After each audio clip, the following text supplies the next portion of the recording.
हम लोग आज इलेक्ट्रिक फील्ड के बारे में समझेंगे, जिसे हिंदी में बोलते हैं विद्युत क्षेत्र।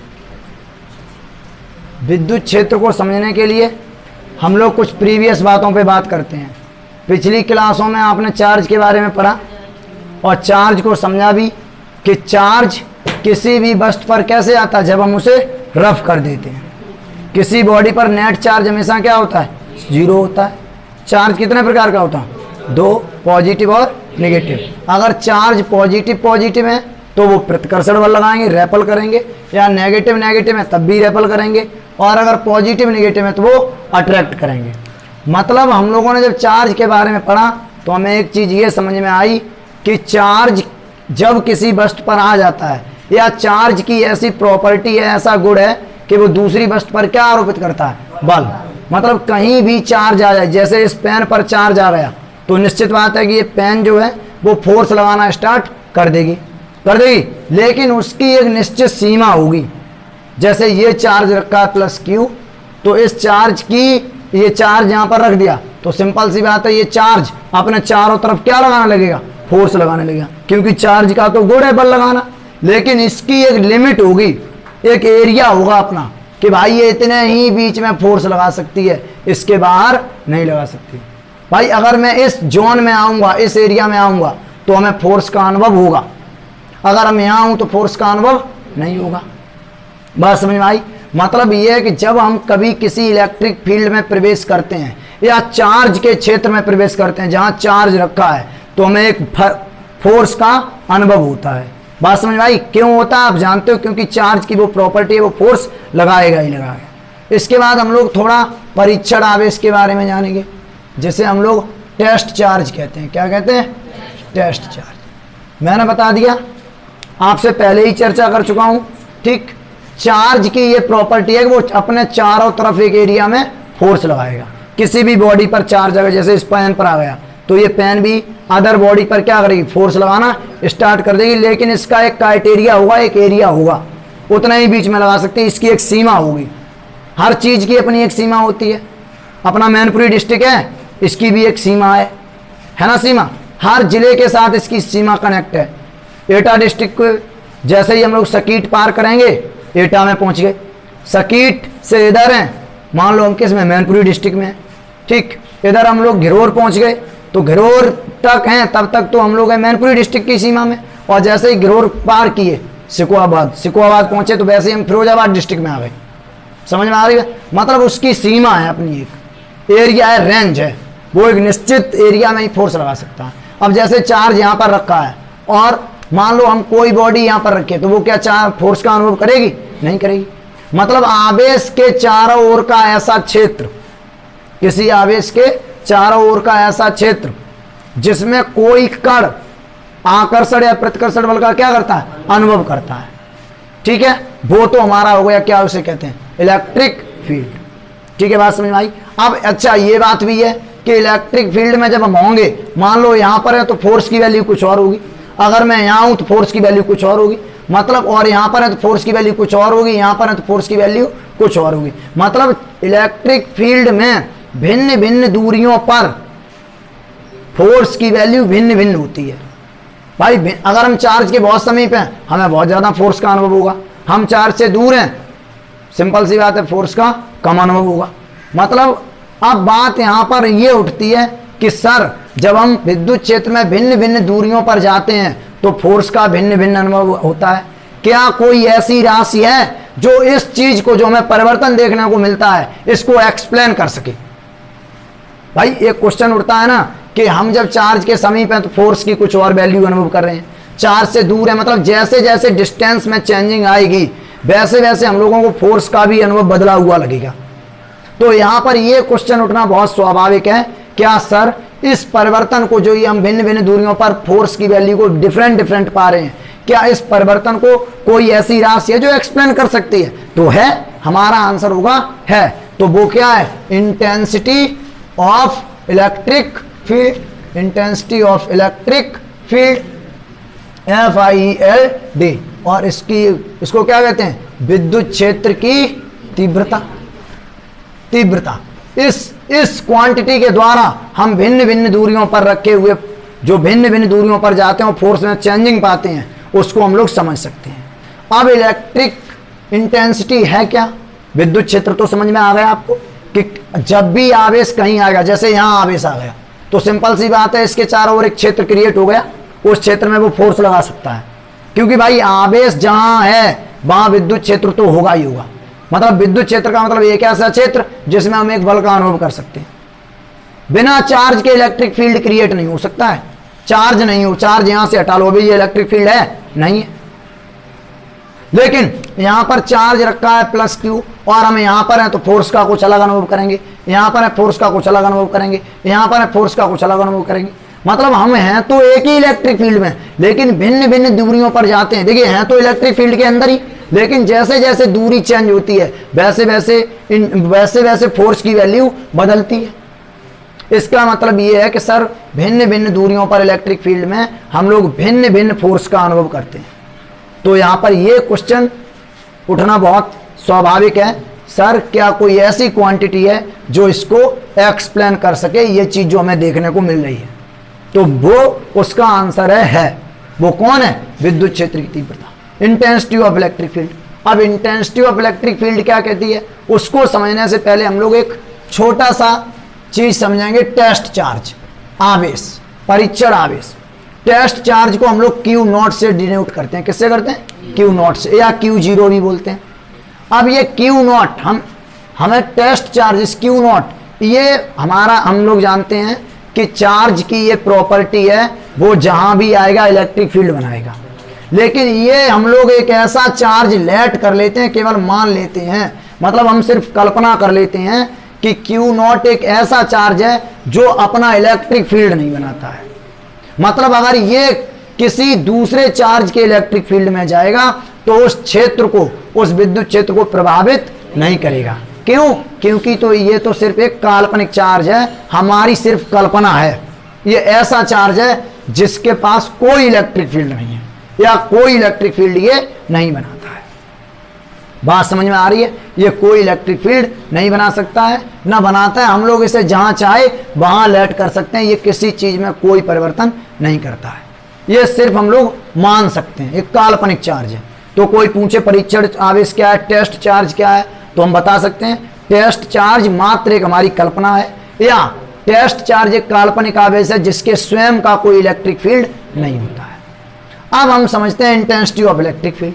अब हमने ये देखा कि जब हम इस चार्ज को, जो क्यू नॉट चार्ज है, इस चार्ज को हम इलेक्ट्रिक फील्ड में लेके आए, ये इलेक्ट्रिक फील्ड है, इस फील्ड में लेके आए, मैंने यहां पर चार्ज को लेके आया, तो इस क्यू जीरो चार्ज पर फोर्स लगा हुआ, लेकिन हमें तो पता नहीं कितना फोर्स लगा। तो मैं जब पता नहीं होता कुछ चीज तो हम क्या कर लेते हैं, सिंपल सी बात है, फिजिक्स में सबसे बड़ी चीज ही ये माना। तो हमने मान लिया इस क्यू नॉट जो इलेक्ट्रिक फील्ड के अंदर रखा है उस पर चार्ज लग रहा है एफ। कितना लग रहा है? ये क्यू जीरो कूलाम आवेश है और इस पर एफ न्यूटन का फोर्स लग रहा है, ये मैंने मान लिया। फोर्स तो लगेगा ही लगेगा। अगर मैं कहूं एक कूलाम पर फोर्स निकालिए तो आप कहोगे sir F by Q not. ये जो रेशियो है, ये रेशियो ही डिफाइन करता है इंटेंसिटी ऑफ इलेक्ट्रिक फील्ड को, ई को डिफाइन करता है। इसका मतलब है कि ये न्यूटन और प्रति कूलाम, मतलब इलेक्ट्रिक फील्ड के अंदर प्रति कूलाम पर जो फोर्स लगता है, एक कूलाम पर, यूनिट का मतलब एक कूलाम पर जो फोर्स लगता है वो कहलाती है इंटेंसिटी ऑफ इलेक्ट्रिक फील्ड। बात समझ में आई? जैसे हमसे कहते हैं कि 5 कूलाम पर 25 न्यूटन का बल कार्य कर रहा है, यहां से इंटेंसिटी बताओ, तो इंटेंसिटी का मतलब हमें यूनिट के लिए गणना करिए, तो यूनिट के लिए क्या हो जाएगा? 25/5, 5 पंजे 5 न्यूटन प्रति कूलाम। एक कूलाम कितने का अनुभव करेगा? 5 का करेगा, 5 न्यूटन फोर्स का। और टोटल फोर्स है कितना? 25 न्यूटन। इसका मतलब एक 5 का कर रहा है तो 5 5 पंजे 25 न्यूटन। समझ में आ रही है बात? क्लियर हो रहे हैं? है क्या क्लियर हुए इंटेंसिटी ऑफ इलेक्ट्रिक फील्ड? तो ये इंटेंसिटी ऑफ इलेक्ट्रिक फील्ड अब समझ में आई। E बराबर होता है F अपॉन क्यू नॉट, मतलब यूनिट चार्ज पर एक कूलाम आवेश पर लगने वाले फोर्स को ही हम लोग कहते हैं विद्युत क्षेत्र की तीव्रता। बात समझ में आई? जैसे एक सिंपल सा मैं क्वेश्चन दूंगा आपको, ध्यान दीजिए। मैं एक क्वेश्चन आपको दूं, ठीक है इधर।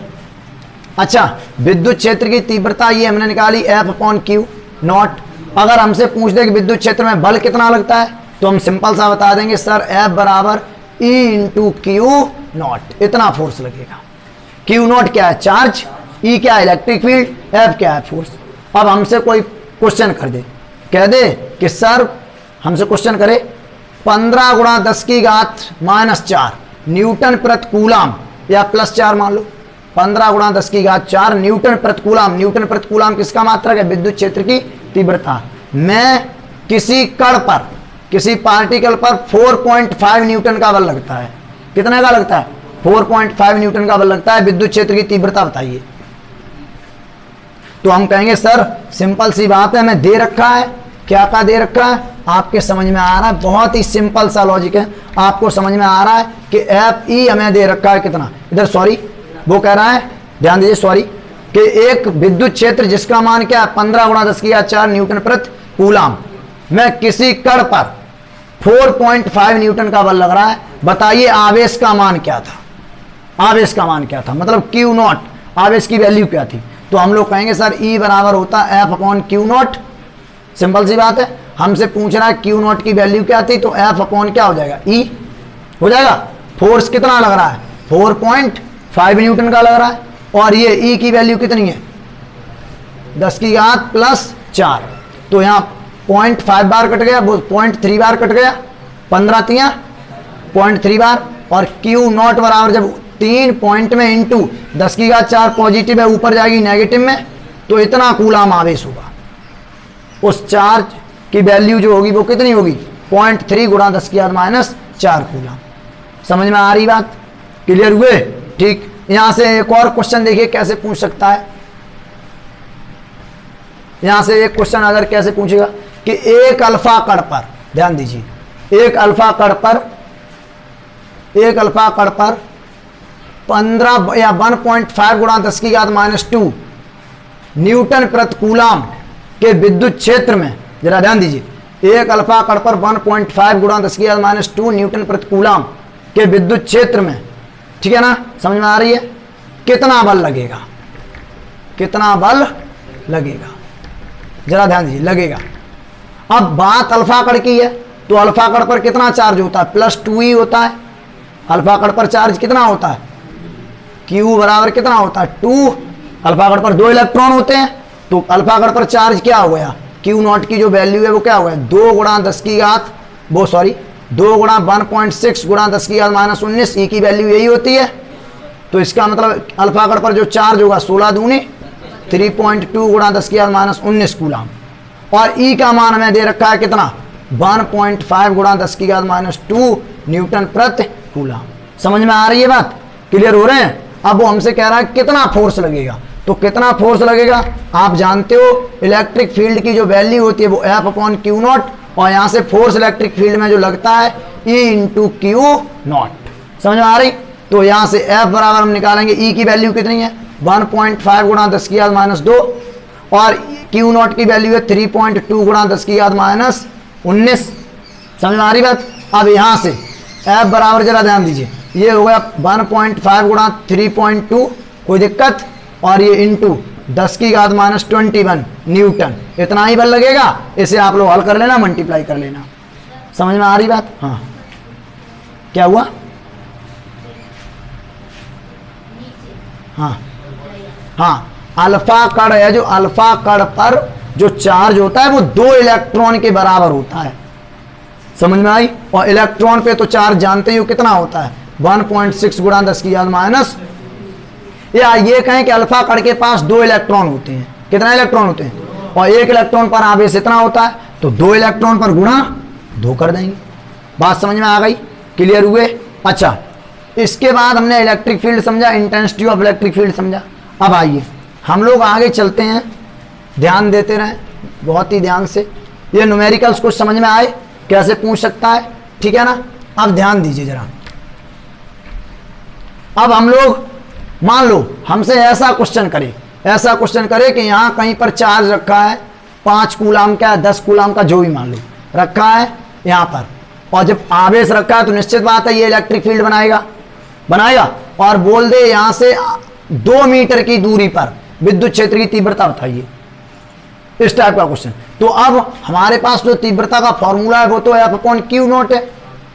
अब यहां से तो हमें F तो दिया ही नहीं है, Q तो दिया है और R दी है, ना तो E दी है और ना F दिया है। तो हम लोग यहां से इंटेंसिटी फाइंड कैसे करेंगे? तो इसके लिए हम लोग एक डेरिवेशन पढ़ते हैं, एक बिंदु आवेश के कारण विद्युत क्षेत्र की तीव्रता। आइए देखते हैं कि एक पॉइंट चार्ज के कारण R डिस्टेंस पर कितनी इंटेंसिटी मिलती है, उसको समझते हैं। आइए जरा ध्यान दीजिए। Intensity of electric field due to a point charge. Point charge मतलब एक बिंदु आवेश के कारण, या बिंदु आवेश के कारण, बिंदु आवेश के कारण किसी भी बिंदु पर विद्युत क्षेत्र की तीव्रता। किसकी तीव्रता? विद्युत क्षेत्र की तीव्रता। एक बिंदु आवेश की बात हो रही है, तो मान लिया हमारे पास ये प्लस क्यू आवेश रखा है, ठीक है, ये इलेक्ट्रिक फील्ड बनाएगा, बनाएगा या नहीं बनाएगा? यहां से R डिस्टेंस पर मान लिया कोई पॉइंट P है और यहीं पर हमें इंटेंसिटी बतानी है कितनी है। ठीक है, बात समझ में आई? मेरे पास एक प्लस क्यू आवेश है, जब आवेश है मान लिया वो बिंदुओं पर रखा है, तो आवेश है तो वो क्या बता, सिंपल सी बात है, आवेश है तो वो इलेक्ट्रिक फील्ड बनाएगा। और हमसे बोल दिया गया कि R दूरी पर इलेक्ट्रिक फील्ड बताइए। R दूरी पर हमने एक पॉइंट P मान रखा है और यहीं पर तीव्रता हमें ज्ञात करनी है। तो हमने तुम्हें टेस्ट चार्ज के बारे में पहले ही बता रखा है, हम बिंदु P पर मान सकते हैं कि टेस्ट चार्ज Q नॉट उपस्थित है। Q नॉट का मतलब ये चार्ज नहीं है, ये सिर्फ अपनी गणनाओं को आसान कर देता है, डेरिवेशंस को आसान बना देता है, ये दूसरे के क्षेत्र को प्रभावित नहीं कर सकता, ये सिर्फ हमारी काल्पनिक चार्ज है। बात समझ में आई? अब पॉइंट P पर अगर चार्ज स्थित है तो कूलाम के अनुसार दो आवेशों के बीच बल लगता है, और वो बल क्या लगता है? F बराबर 1/4 pi epsilon not Q not upon R square, क्योंकि Q1 की वैल्यू Q है, Q2 की वैल्यू Q0 है। फोर्स निकाल लिया। अब विद्युत क्षेत्र की तीव्रता आप जानते हो E बराबर क्या होता है? F अपॉन Q नॉट होता है। तो E बराबर यहां से हमें दिख रहा है F की वैल्यू क्या? 1/4 pi epsilon not Q0 upon R square upon Q not. समझ में आ रही बात? यहाँ पर हमने ये फोर्स की वैल्यू यहाँ पर पुट कर दी। अब रखना नहीं जानते हो तो बहुत बेकार बात है, वैल्यू रखना तो बहुत आसान है। ठीक, Q नॉट से Q नॉट कैंसिल हो गया, तो E बराबर जो हमें फाइंड हुआ वो क्या हुआ? 1/4 पाई एप्सिलॉन नॉट Q बट्टे R स्क्वायर। यहाँ से, अब यहाँ से देखिए सिंपल सी बात है कि यहाँ से ये जो चीज है 1/4 pi epsilon not into Q, ये पूरा कांस्टेंट है किसी एक कण के लिए। जैसे इलेक्ट्रॉन की बात करें तो इलेक्ट्रॉन के लिए Q क्या कांस्टेंट है, सबको पता है कि वो 1.6 × 10⁻⁻19 कूलाम होता है, ये चेंज नहीं हो सकता किसी भी कंडीशन पर। अब ये कांस्टेंट जब हम हटाएंगे तो सीधी सी बात है 1/r स्क्वायर दिख रहा है, कांस्टेंट हटाते हैं तो कांस्टेंट देखिए, प्रोपोर्शनल हटाते हैं कांस्टेंट लेते हैं। जब कांस्टेंट हमने हटा दिया, प्रोपोर्शनल ले लिया, और यहां से हमें दिख रहा है E और R में, E और R में कैसा रिलेशन है? इनवर्स रिलेशन है। अब बात समझ में आ रही है कि अभी मैंने शुरू में बात की थी कि जब हम विद्युत क्षेत्र में भिन्न भिन्न दूरियों पर जाते हैं तो फोर्स भिन्न भिन्न लगता है। तो हमने कहा था क्या उस चीज को कोई ऐसी राशि है जो उसको एक्सप्लेन कर सकती है, तो वो कौन है? Intensity of electric field. यहां से पता चल रहा है कि भिन्न भिन्न दूरियों पर हमें भिन्न भिन्न फोर्स कैसे लगता है। यहां से समझ में आ रहा है E प्रोपोर्शनल 1/r स्क्वायर, मतलब इंटेंसिटी है वो दूरी के वर्ग, दूरी के स्क्वायर के व्युत्क्रमानुपाती होती है। मतलब अगर हम लोग दूरी बढ़ाएंगे इंटेंसिटी घटेगी। समझ में आ रही? फोर्स का हम कम अनुभव करेंगे, वो भी स्क्वायर के रूप में, ध्यान रखना, वो भी किसके रूप में? स्क्वायर के रूप में। समझ में आ रही बात? क्लियर हो रहे हैं? और अगर हम दूरी घटाएंगे तो स्क्वायर के रूप में इंटेंसिटी बढ़ेगी कि नहीं? जैसे मैंने मान लिया R बराबर 2 कर दिया, R बराबर 2 कर दिया, तो R का स्क्वायर करके हमें इंटेंसिटी मिलेगी, क्या मिलेगी? 1/4। सीधी सी बात है कि वो 4 गुना कम हो जाएगी। R की वैल्यू अगर मैं 2 बढ़ा दूंगा, 2 मीटर दूर हो जाऊंगा चार्ज से, किसी चार्ज से मैं 2 मीटर दूर चला गया, तो जो हमारी इंटेंसिटी वो कितना गुना कम होगी, 4 गुना। और अगर मैं उसके अपोजिट r बराबर 2 मीटर पास आ गया तो हमें इंटेंसिटी का अनुभव होगा 4 गुना ज्यादा, स्क्वायर के रूप में बढ़ती है।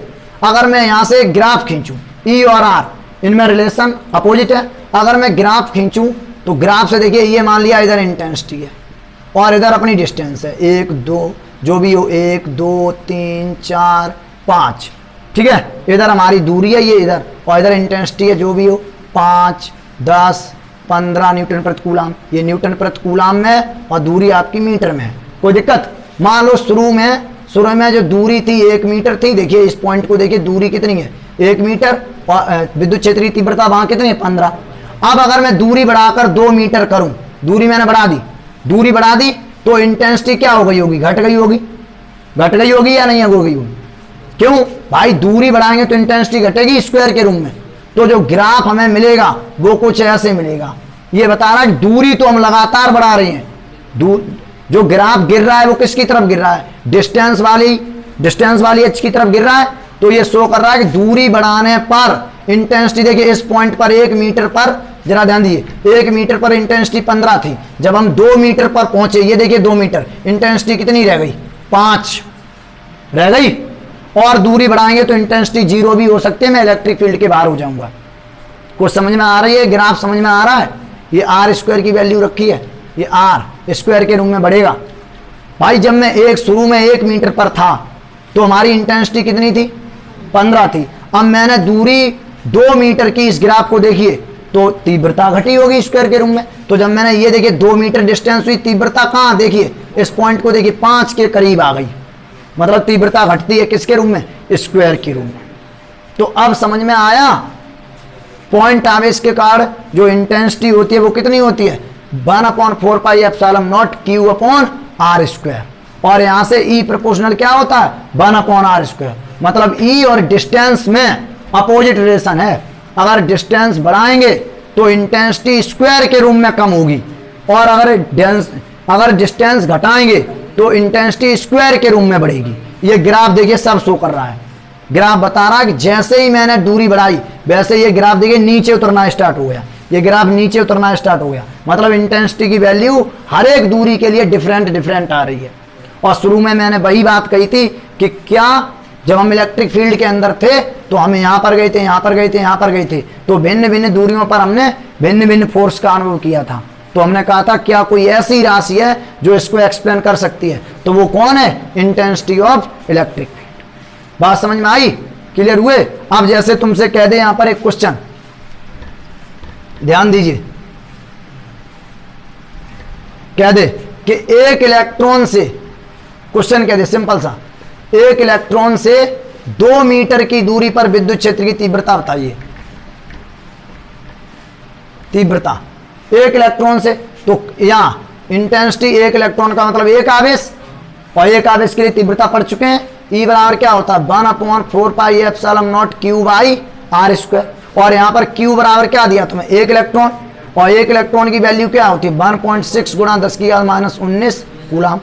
और R बराबर कितना दिया, 2 मीटर। हमें इंटेंसिटी पूछ रहा है, हम कहेंगे सर बहुत सिंपल है, E बराबर 1/4 पाई, इसको डायरेक्ट लिख दे रहे हैं 9 गुणा 10⁹9, और Q का मान 1.6 गुणा 10⁻19, और ये R का मान कितना, 2 का स्क्वायर। इसे हल कर लेंगे, ये न्यूटन प्रति कूलम में आपका क्या आ जाएगा, आंसर आ जाएगा।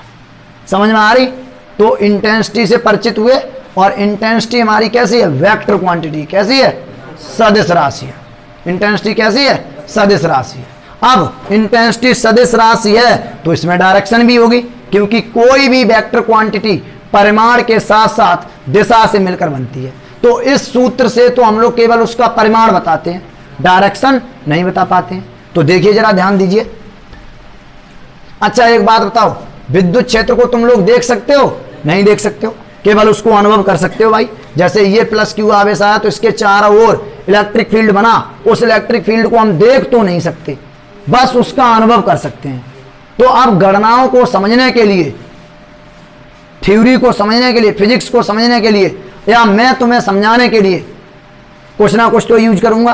तो इलेक्ट्रिक फील्ड को दिखाने के लिए हम लोग इलेक्ट्रिक लाइंस का यूज करते हैं, ये वैद्युत बल रेखाओं का। किसका यूज करते हैं, जैसे मैंने कहीं पर ये लाइन खींच दी तो समझ लो कि ये वैद्युत बल, ये वैद्युत क्षेत्र को दर्शा रहा, किसको दर्शा रहा, और इसकी डायरेक्शन किधर है, इधर है। समझ में आ रही बात। तो विद्युत क्षेत्र को हम देख नहीं सकते, इन्हें दर्शाने के लिए हम लोग वैद्युत बल रेखाओं का इस्तेमाल करते हैं। समझ में आई बात। अब अगर वैद्युत क्षेत्र सदिश राशि है तो उसमें डायरेक्शन होगी, निश्चित बात है डायरेक्शन होगी। जरा ध्यान दीजिए, जब उसमें डायरेक्शन होगी तो अगर कहीं पॉजिटिव चार्ज रखा है तो जो डायरेक्शन होगी सदैव बाहर की ओर होगी। किधर होगी, बाहर की ओर, और पृष्ठ के लंबवत होगी। जिस पृष्ठ पे भी चार्ज है, मतलब इस पे चार्ज है, इस पे चार्ज है तो इसके सदैव परपेंडिकुलर, लंबवत। ठीक है, जिस भी सरफेस पर चार्ज होगा, जो रेखाएं होंगी प्लस आवेश के कारण कहां होंगी, दूर की ओर, और वो सदैव उस सरफेस के परपेंडिकुलर होंगी 90 डिग्री पर। समझ में आ रही बात। तो ये हमारी इंटेंसिटी कहां होगी, दूर की ओर। किधर होगी, दूर की ओर। अगर ये सारी इलेक्ट्रिक लाइन्स हैं, समझ में आ रहा ना, और अगर नेगेटिव चार्ज कहीं पर है तो इंटेंसिटी होगी पास की ओर। कहां होगी, पास की ओर। ये समझ में आ रही बात, समझ में आ रही बात, क्लियर हो रहे हो। ठीक है, ये क्लियर हुए। तो वैद्युत क्षेत्र की डायरेक्शन समझ में आ रही कुछ, कि धन आवेश के कारण वो किधर होती है, दूर की ओर, और ऋण आवेश के कारण किधर होती है, पास की ओर होती है। समझ में आया बात। तो ये हम लोग इंटेंसिटी से कुछ परिचित हुए और विद्युत क्षेत्र से परिचित हुए। फाइनली समझ में आ गया। तो आज की हम लोग इसकी आज की क्लास यहीं पर रखते हैं, फिर बाकी नेक्स्ट क्लासों में चर्चा करेंगे। अभी तो देखिए यहाँ पर एक प्लस क्यू आवेश रखा था, समझ रहे हो ना, तो हमने आसानी से आर दूरी पर क्या निकाल दी, सिंपल सी बात है, आर दूरी पर तीव्रता निकाल दी। क्या निकल के आई, 1/4 pi epsilon nought Q upon R square. अब यहाँ पर क्वेश्चन वही उठता है कि सर अगर मान लो यहाँ पर एक और चार्ज होता, एक और चार्ज होता, एक और चार्ज होता, मतलब डॉट डॉट 4 5 10 15 एन चार्ज होते, तो एन चार्ज होते तो जैसे हम लोग फोर्स निकालते थे प्रिंसिपल ऑफ सुपरपोजिशन से, वैसे ही प्रिंसिपल ऑफ सुपरपोजिशन से कई आवेशों के कारण तीव्रता भी ज्ञात कर सकते हैं। समझ में आ रही बात। तो ये आज की क्लास हम लोग यहीं रखते हैं, फिर हम नेक्स्ट क्लासों में चर्चा करेंगे। ठीक है, धन्यवाद।